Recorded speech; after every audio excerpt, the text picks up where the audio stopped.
Finding the balance. Where are we growing? Bedford County's 1988 comprehensive plan stated, quote, "The principal issue in Bedford County is the rapid increase in population with the accompanying demand for services."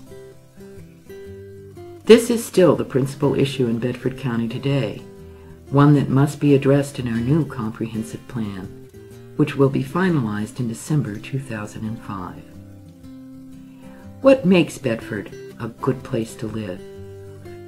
Extensive citizen surveys conducted by Bedford County in 2002 and 2004 as part of the comprehensive planning process reveal that maintaining unspoiled vistas, farmland, and forest ranks among the top priorities for the future. Only education and emergency services ranked higher. Bedford County residents have spoken. They treasure our unparalleled scenery and our rural quality of life. Residents value Bedford's agricultural industry and heritage, our clean air and water, and they treasure the recreational opportunities of rural life.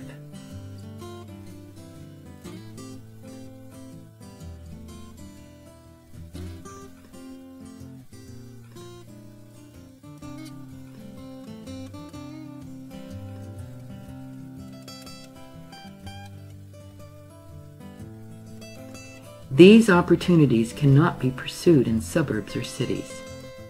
They are part of Bedford County's cultural tradition.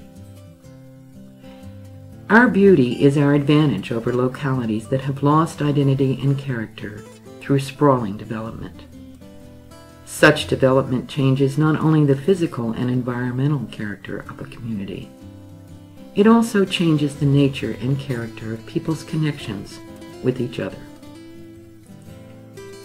71% of respondents to the 2002 survey stated that preserving farms and woodlands was very important. The 2004 survey found that preserving our beauty, our scenic views, rural character, farmland, woodlands, natural habitats, and hunting areas, and protecting our natural resources significantly outranks economic development, transportation, and utilities in level of importance to residents. In fact, residents indicated they want to spend nearly 18.5 cents of every tax dollar on land and natural resource protection combined, only 5.5 cents less than they want spent on education. In the 2004 survey, residents ranked protecting the quality of our water and air highest in level of importance to residents. Where will we be in 25 years? Will our children and grandchildren find Bedford a good place to live? Bedford County is the fastest growing Virginia county west of Richmond. We are rapidly losing our farms and woodlands.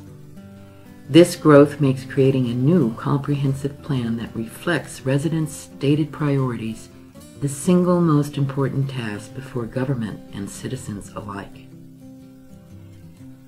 Many wonder if our agricultural industry can survive. The average age of our 660 principal farm operators was 59 years in 2002. Their land accounts for roughly 41% of Bedford's land area. It is their retirement fund and their children's inheritance. Many may not want a subdivision to be their last crop, but they must face their financial reality. When a farm is sold for new development, future farming opportunities in the open space that Bedford citizens treasure will be gone forever. Bedford County has nearly 200,000 acres of land in farms, orchards, vineyards, nurseries, and specialty farms, with another nearly 60,000 acres in woodlands.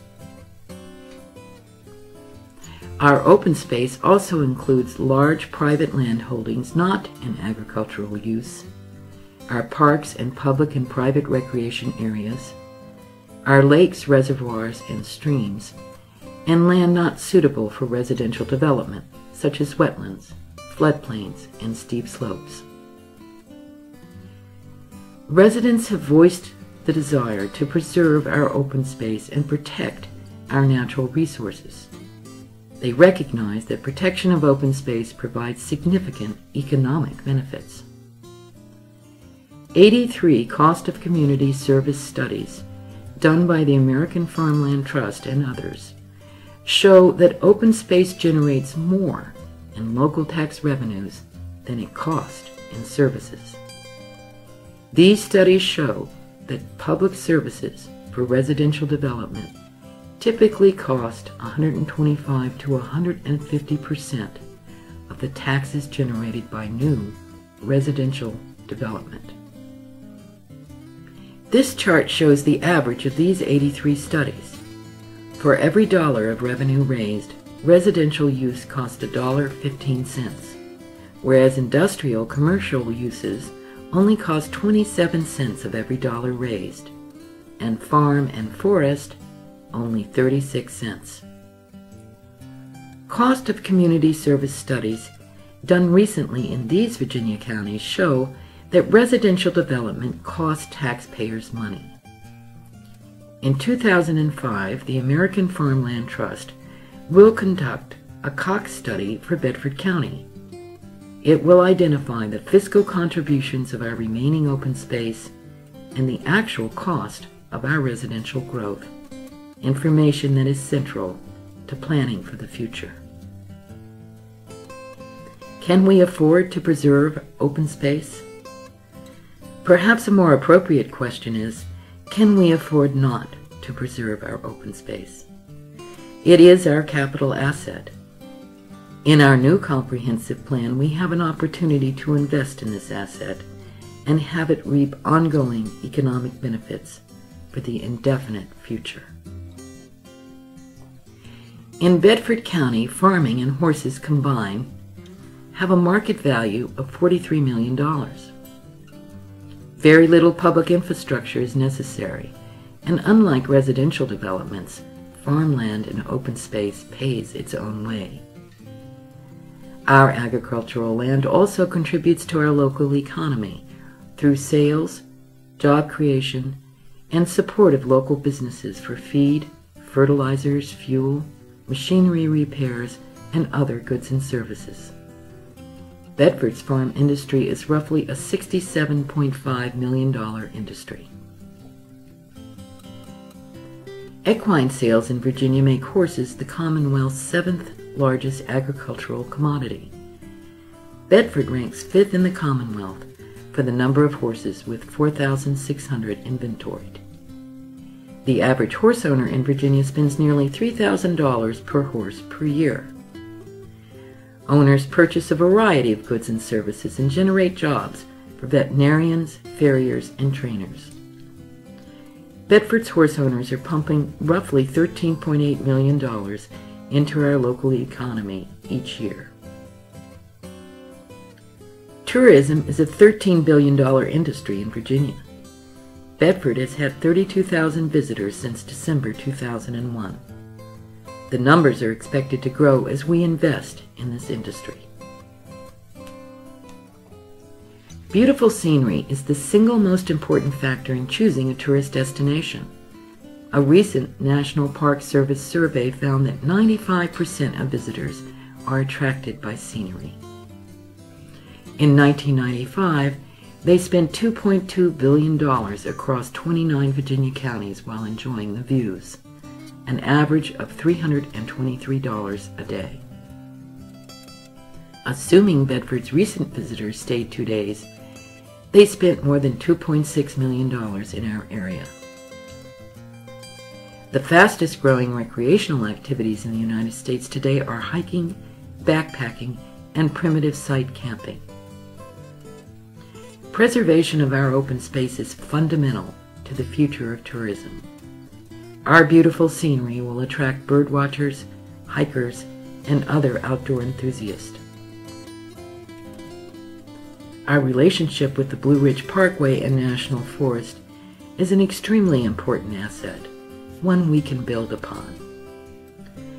trail networks, hunting reserves, nature observation and study centers, and campsites are just a few of the ways to invest in this industry. The possibilities for amenities such as lodges, bed and breakfast, restaurants, and other businesses that serve and supply these visitors are only limited by our imaginations. While retiring baby boomers may visit us to contemplate the scenery, their children and grandchildren want to play in it, and they all have money to spend. In addition, our agricultural industry can benefit from agritourism, such as the Apple Festival at Gross's Orchard. The preservation of our farmland ensures flexibility in the future. An orchard can be converted to a vineyard. A vineyard can revert to forest, and so on through the generations. Once a farm grows houses, we close down all our options forever. Here are some interesting facts. Specialty farm production in the Piedmont is increasing by 40% per year. The ornamental industry ranks first among Virginia crop commodities. Walmart spends $1 billion per year in produce purchases from local growers. Virginia is 10th in the nation among farm wine and commercial grape growing states. Virginia apple exports increased by $1.74 million in 2003. Bedford's 120 specialty farms raise a variety of products, such as organic produce sold to area restaurants, Angora goats, catfish, and pick-your-own berry farms. National trends suggest the specialty farm sector that provides products that are healthier and taste better than those provided by industrial agriculture will continue to grow. American consumers are increasingly concerned about food safety and quality in the United States. There are now 1,000 food clubs in the U.S., and they are growing rapidly. These clubs provide a link between consumers and growers. For example, last year, 6,000 residents of New York City have joined food clubs in order to establish direct links with New York State produce farmers. In addition to the present and future economic benefits of our open space, it also plays a vital role in protecting environmental quality. It helps control soil erosion and stormwater runoff, protecting the quality of our water. It helps maintain air quality. It protects wetlands and watersheds and absorbs and filters wastewater and provides groundwater recharge. Clean air and water are the cornerstones of what makes Bedford a good place to live and a magnet for tourists. The 2004 Citizen Survey shows that environmental quality ranked first in importance to residents. Unfortunately, our growth and environmental practices are already challenging this vital natural function of our open space. The further degradation of these resources will negatively affect tourism, recreational opportunities, and property values. For example, according to reports from the Virginia Department of Environmental Quality, Bedford has higher pollutant emissions than Roanoke County and City and Salem combined. 13 streams and rivers have been listed as impaired. The total phosphorus in Smith Mountain Lake has increased by 97% between 1997 and 2003, with a 53% increase between 2002 and 2003. The Bassmaster Northern Open Tournament pumped more than $1 million into the local economy in 2004. The economic implications of continued degradation of the water in Smith Mountain Lake are obvious and alarming.